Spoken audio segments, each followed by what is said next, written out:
Hey everybody, we're here at Red Rocks Racing Sportsbook. He's Jason, I'm Chucky for the Sports Betting Podcast, Bookends powered by STN Sports. And we're going to dive right into it with college football. And I'm stunned that I'm actually starting it this way. But how about Rebel football? I mean, coaches poll, top 25, went on the road, was a 9-point underdog, pulled the upset. This is 2 straight years now that they've been betting darlings for you guys against the spread. Unbelievable record during the regular season. And they did it once again, and you guys cashed once again. Pretty impressive so far, Jay. Well, they were one of those monster college football money line dogs over a touchdown. Dog that pulls off the upset for you. And you mentioned it, the college, the coaches poll ranked number 25th. Not the AP poll. They were the others receiving votes. Ended up probably being around 29th. Still, top 25 is pretty impressive. But again, the bye week this week. Next week at home on Saturday, Allegiant Stadium, a 12:30 game against Fresno. I know with the top 25 ranking, you could eligible to get tickets for $25. So get out to that game, and then they play Syracuse the week after that. So again, 2 big. And then Oregon State and Boise. So they've got a tough stretch coming up. Here, but again, a win over Fresno and a win over Syracuse, and I think we see them in both polls, probably north of that 20 ranking, not just that 25. Yeah, it was really impressive. But I mean, the strength of schedule, those games against Boise, Syracuse, really are going to, and at Oregon State is going to be really a tough game to play. Just kind of a tough environment there, but love to see them come away with. And you know the other dogs that we talk about in college football, we saw Memphis.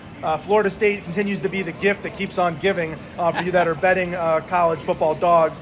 Memphis able to pull off the upset there as a 7-point underdog. And then we saw Georgia State, a 10.5-point underdog, knock out Vanderbilt. And Toledo, an 11.5-point underdog at Mississippi State, plus 330, able to knock off the money line there. And then another one that would have been a granddaddy of them all, not like Northern Illinois knocking off Notre Dame, but we almost saw Kentucky pull off the upset against number 1, 24-point favorite Georgia. Would have been 13-1 on the money line there. Georgia ends up losing that game by 1 point, and obviously a big interception that got taken, a potential interception that got taken back. But what a game by Kentucky to kind of put a scare into those Bulldogs. Yeah, we've kind of talked about it a lot, how big these underdogs have been over college football for the last 2 years. So check it out. There's some value on the money line. Let's dive into a couple of big games this week, Jay.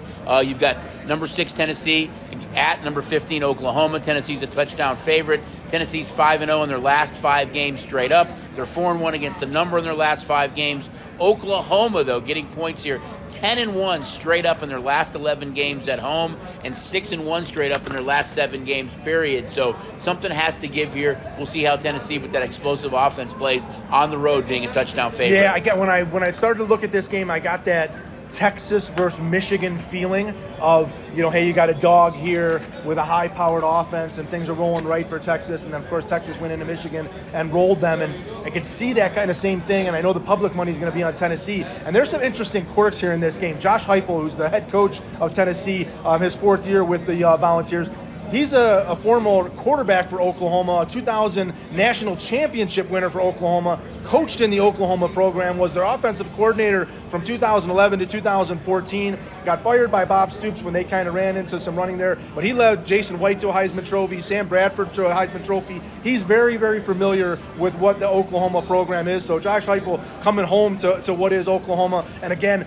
we talk about that SEC Big 12. This is now Oklahoma's home SEC opener, welcoming that Tennessee team in. And so the Tennessee team might not have a lot of familiarity with going into Oklahoma, but Josh Heupel sure does. But again, I don't think that Tennessee offense, though, is really impressive. Yeah, and I don't think, from me, the standpoint of this game is going to be in the trenches. I don't think that Oklahoma is going to get pushed around by the Tennessee offensive line. I don't think that Oklahoma or Tennessee, that defensive front, is going to be overpowering to the Oklahoma offensive front. So that's what makes this an incredible matchup of the week. And again, Oklahoma wants to make that statement of, hey, we belong in the SEC. We're here. And again, when you're looking at those college football money line dogs, this is one you should be circling big time, highlighting in your bright yellow marker. Well, I know you mentioned the Michigan game. Michigan now playing Southern Cal. Southern Cal comes into this game ranked 11th in the country. Michigan 18th. Southern Cal opened a 6-point favorite. This number has come down a little bit. Southern Cal 4-1 against the number their last 5 games.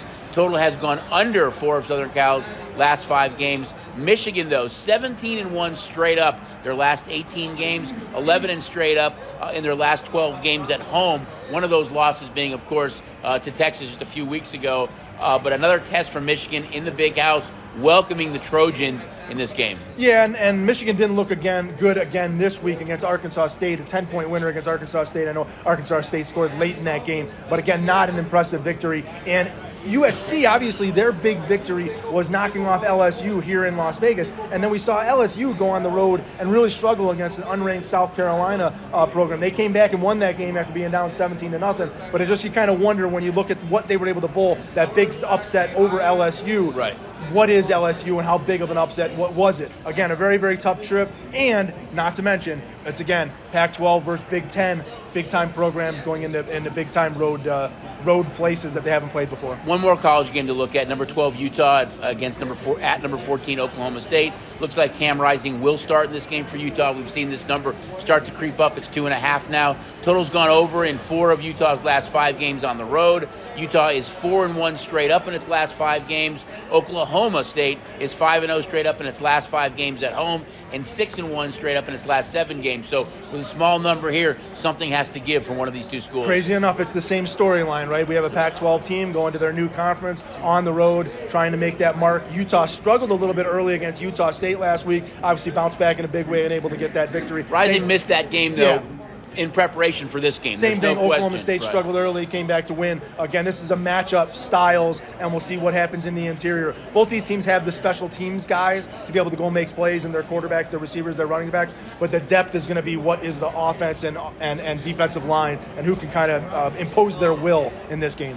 I also want to update last man standing for college football. We had 1674 going into this week, only 750 left. So as Jay kind of mentioned, a lot of those big money line upsets and big upsets throughout college football with a lot of parity and the uncertainty with teams playing in different conferences right now. We've really chopped that number down by a lot. Yeah, and the other big game to me is Kansas State at BYU. It'll be your closing game. We'll call it your bailout game. It's the 7:30 game on ESPN. Again, same kind of scenario where, you know, we get to see this interconference kind of new matchup of K-State, BYU. And BYU, again, at home versus K-State. We saw K-State struggle against Tulane just a week ago. This could be another upset special where we look for that 7-point dog to pull out a money line win. Yeah, a lot of really good games on Saturday. Check out the STN app. Don't forget about the up to $250 no-worry wager. So a lot of big games this week. UNLV's off, but still a lot of other big games. We're going to come right back for our second segment and jump into Pro Football Week 3.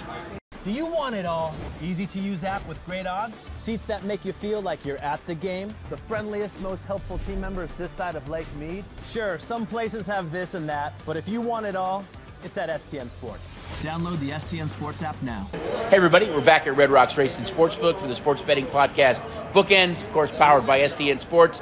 Pro Football Week 3. This year, it's been a crazy year so far. The dogs have really been barking, but Thursday night, AFC East battle, Jets, Patriots. Jets end up getting that win against the Titans. Patriots, although they're 1-1, Jay, to me, a little bit of surprise. They've really looked okay in these first 2 games, being a very young team under Jared Mayo. Numbers kind of hovered around 5.5 to 6.5 in that range, but a big divisional game for these two teams.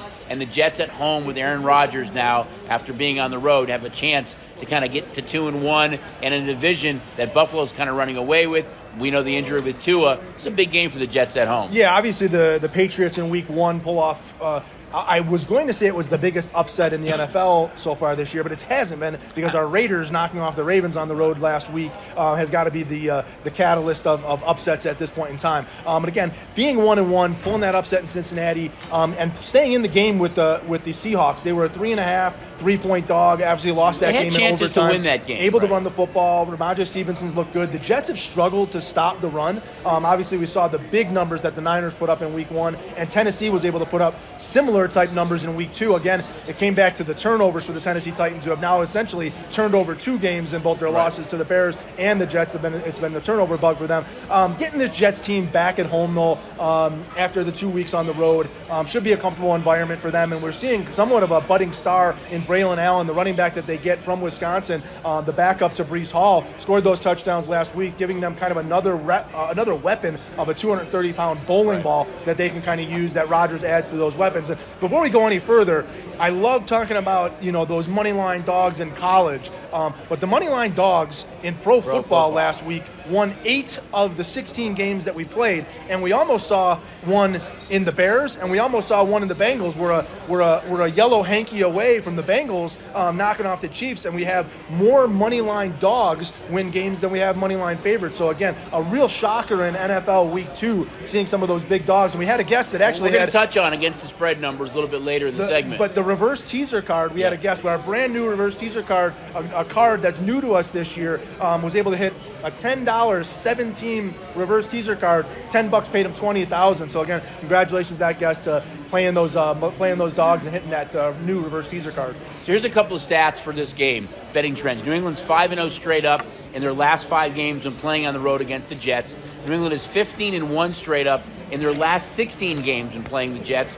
The total has gone under in 7 of the Jets' last 8 games when playing against New England. So kind of some interesting betting trends there. Let's jump into Sunday now. There are some really marquee matchups. I think none bigger than the Ravens and Cowboys. I mean, who should we be more concerned about? Cowboys get beat at home, being a 6.5 point favorite against the Saints. And this Raven team, who everybody thought was going to be the team to challenge the Chiefs. They pick up Derrick Henry. That offense is going to be set right now. It's not all going to be Lamar. You've got young wideouts. You've got Derrick Henry with that defense. They're 0-2, a loss here, and they're 0-3. They're a small favorite of 1.5 against the Cowboys. Well, I think for me, I'm a little bit more concerned with the Ravens. The Ravens were a team, if you mentioned a couple of weeks ago, I had the Eagles and Ravens as my Super Bowl matchup.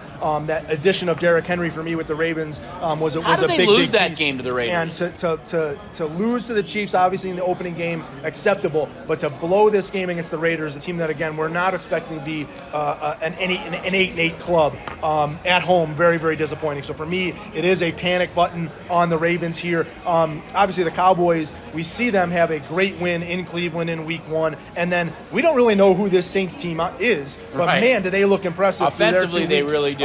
Kamara looked like a young Kamara. Carr's hitting those deep passes that we know he loves to throw. So I think the Cowboys got shocked by just seeing what the Saints were able to do. But I think this Cowboys team, they're going to be able to bounce back. But again, this becomes a very, very important game as we hit Week 3. Because we talk about 0-3 and 1-2. Somebody's going to be behind the 8 ball. Right. If they don't, and they're 1-2, they travel to New York to play the Giants. Now, on paper, okay, it's the Giants, but it's a big divisional game. The Giants have a chance to maybe make them 1-3. Not to get ahead of ourselves, but I mean, talk radio in Dallas now, that drumbeat is getting kind of loud for Bill Belichick. A loss here, there's going to be a lot of conversation in Dallas of what the next step is. The good thing for the Cowboys and the Ravens is the Eagles lost last week to the Falcons, so they're not running away with the division. And the Ravens have watched the Browns lose and the Bengals lose. It's the surprise Steelers sitting at 2-0 that are leading that division. A couple of interesting betting trends here. Excuse me. Baltimore 6-1 straight up in their last 7 games against Dallas. Baltimore 5-1 straight up in their last 6 games on the road. Dallas here being a small home dog. Dallas 16-2 straight up in their last game, in their last 18 games at home, and one of those losses, of course, last week against the Saints. So kind of betting trends that favor both these two teams, but especially Dallas at home straight up, and they're getting 1.5 points here. We're going to talk a little bit Panthers-Raiders right now. Game in our own backyard. As you mentioned, Raiders pull off the biggest surprise so far in the early season, traveling across country against a well-rested Ravens team. And the Panthers, this game was above a touchdown. It was 7.5 when we put it up. Word comes out that rookie coach Canales is going to bench Young and go to Andy Dalton. The numbers dropped a full 1.5 or 2 points here. So it just really shows you what the bettors and everybody feels about Andy Dalton in this game right now. It's the Raiders' home opener after playing 2 games on the road, a chance to go 2-1 against a Panther team that really hasn't shown anything in 2 weeks. But we'll see. My thought is that this game's going to go back up. I'm really surprised that it dropped as much for Andy Dalton. I know he's a veteran quarterback and Young has had his struggles, but he's not a mobile guy, Andy Dalton, and he's going to have to go against a really tough Raider defense led by Max Crosby, and a tough place to play, especially the Raiders coming off back-to-back road games. Yeah, and I think they're just looking for maybe a spark, something there in Carolina. I don't know if this is an all, hey, Bryce Young, we don't know if you can play. I think they just have to look to try and find something. And this isn't all on Bryce Young. No, you can it definitely isn't. Throughout the team, there's no one performing on that roster, especially from a defensive standpoint. They've been unable to stop the run. We watched the Saints run through them in Week 1. We watched the Chargers run through them in Week 2. I'm going to interrupt you 1 sec. It's a new coaching staff there, a new offensive coordinator, a new system. Do you know how much that Bryce Young played in the preseason?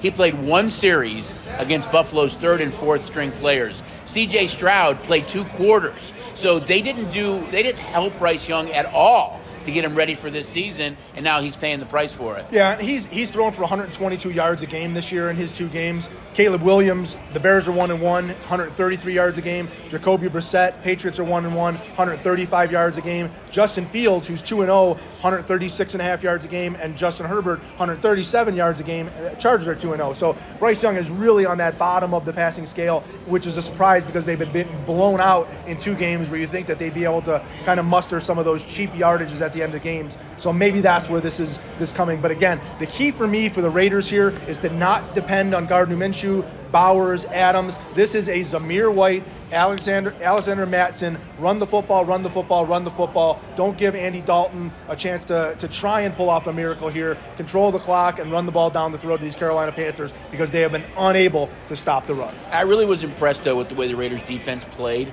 in that game against Baltimore. Max Crosby was in the backfield a lot. Here's a couple of quick betting trends here, too. Total's gone under in 10 of Carolina's last 13 games, which goes back to Jay's point. Their offense has really struggled. Raiders 5-1 against the number in its last 6 games, 6-1 against the number in its last 8 games at home. So a lot of betting trends kind of favor the Raiders in this game. Another game we're going to look at now, Chargers-Steelers. Chargers on the road are a small dog against a surprising Steelers. Both teams really surprising at 2-0. Chargers have won games against 2 basically rookie head coaches in Antonio Pierce and then beating Canellis. But this is a Charger team that J.K. Dobbins has done great running the ball. Quentin Johnston has really become that receiver for Justin Herbert, but they play against a very tough defense with Watt here and the Pittsburgh Steelers. Yeah, and I don't know that – I mean, Dobbins leads the NFL with 266 rushing yards. Herbert, we just made mention, he's averaging 137 passing yards a game, which is not what you would expect out of the Los Angeles Chargers quarterback. Fields only averaging 136 but that's Jim Harbaugh football. Yeah, but we talked about this with this Steelers team 3.5 weeks ago, maybe 4 weeks ago, in that Arthur Smith and this offense want to run the ball, and they have an exceptional defense, and they're going to play tight, low-scoring games that they hope to steal wins late in the game, and that's exactly what we saw this team do in Atlanta only week 1. 35.5, 36 on this game. And then again at Denver in week 2. They dominated on defense, were able to run the football. So again, that's why you see that low total, and both these teams are kind of mirror images of each other. The Steelers have the 5th-ranked run defense in the league, only averaging 76.5 yards a game rushing, which is key because the Chargers, we just talked about it, with Dobbins leading the league with 266 yards rushing. And the Chargers... But he's not going to be able to run against the Steeler defense. The Chargers are 6th rushing defense, only allowing 80.5 rushing yards a game going against this Steeler offense that we know what they want to do is run the football. So again, very, very defensive battle, and that's why you're saying it's close to kind of pick-em type game. Steelers are slight two-point favorite. But again, won't be surprised me at all if we're sitting here come end of game time on Monday talking about a 15-10 win or a 16-10 win as these two teams kind of just ground it out and see who makes a mistake first. Well, speaking of that, betting trends here. The total has gone under in 7 of the Chargers' last 8 games on the road. Pittsburgh is 5-1 against the number in their last 6 games. So a couple things to look at. Now another really, really good game, Chiefs-Falcons. Falcons found a way to win that game against the Eagles.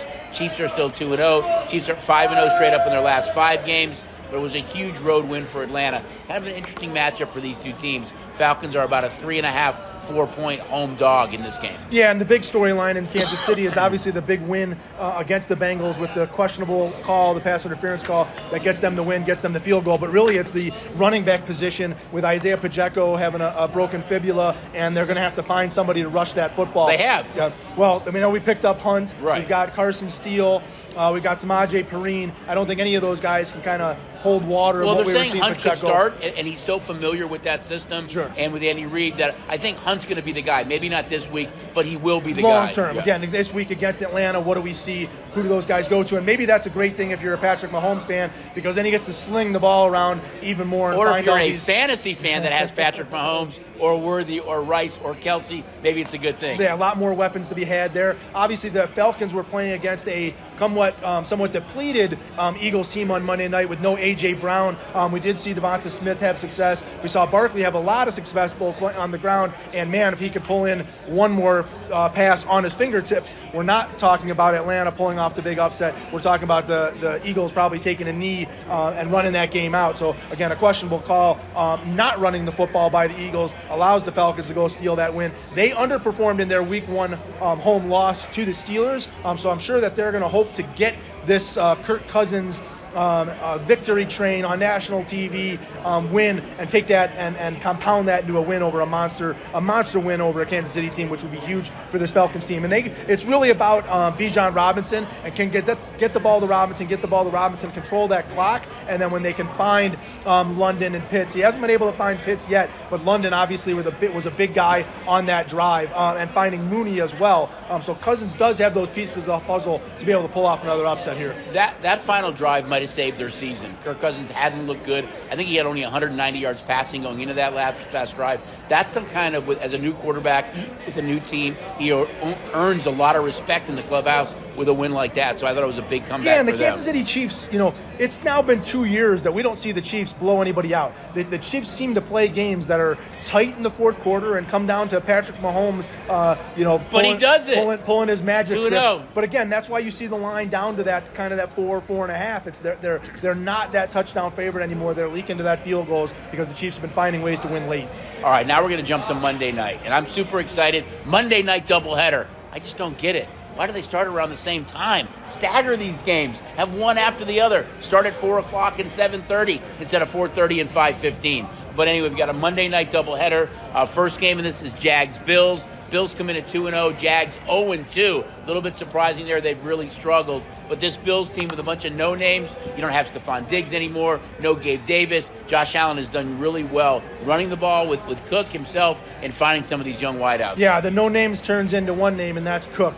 He's been able to run the football. Absolutely had a fantastic game in Miami. The big knock on him was that he couldn't get the ball in the end zone. No touchdowns. He found his way into the end zone with the touchdowns. Josh Allen, we know he's going to run the football. The Jaguars have been, somewhat a monster disappointment here. Obviously, blow the Week 1 win against Miami, and then really don't show up at all and get beat up by the Browns in Week 2. So this was a team that was expected to sit maybe in that a chance to win the AFC South, and now really put themselves in a very difficult spot with having to travel to Buffalo this week off the extra rest for the Bills as well. Yeah, Bills are about a 5.5-point favorite in this. And the late game, I guess you can say the second game, it's Commanders and Bengals.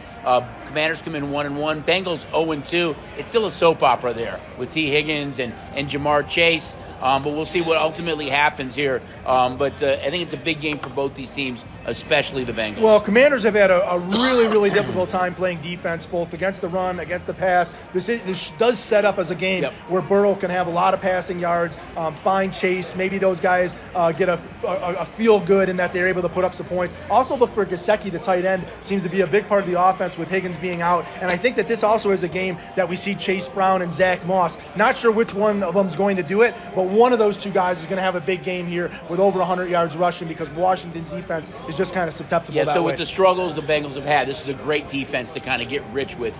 So again, a Monday night doubleheader. And really quick, just some against the spread numbers this week in pro football. Away teams, 17, 13, and 2 against the number. Favorites only 14, 16, and 2 against the number. And, it's just home dogs 3, 4, and 1 against the number. So really the parity this year through the first couple of weeks has been crazy in pro football. Yeah, and before we let you guys go, wanted to again mention that we're still in these baseball pennant races. Essentially, the divisions are kind of got themselves figured out.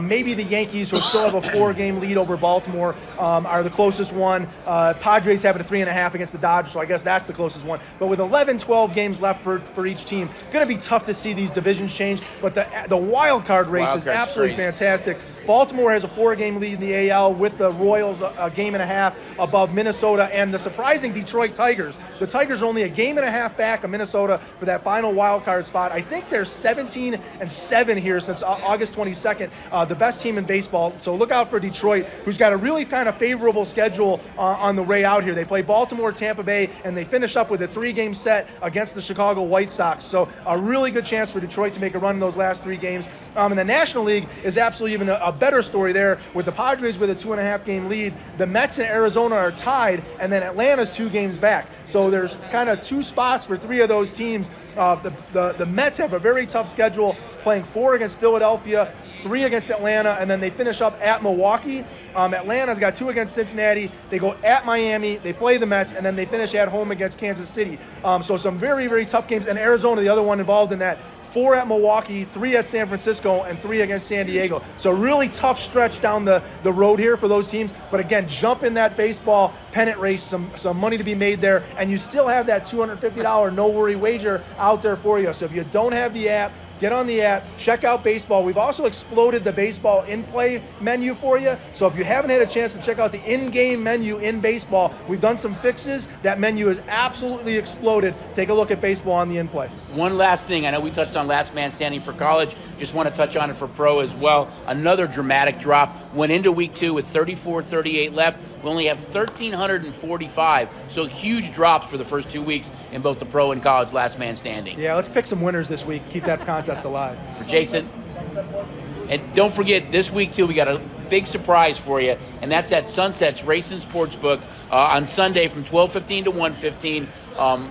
Michael Crabtree's going to be there. So he's ex-Arizona, ex-San Francisco. He's going to be doing a meet and greet. There are some cool prizes that can be won that he's going to autograph. So go check it out at the new book at Sunset Station, everybody. He's Jason. I'm Chucky for the Sports Betting Podcast Bookends, powered by STN Sports. Good luck this week, and we'll see you guys next week.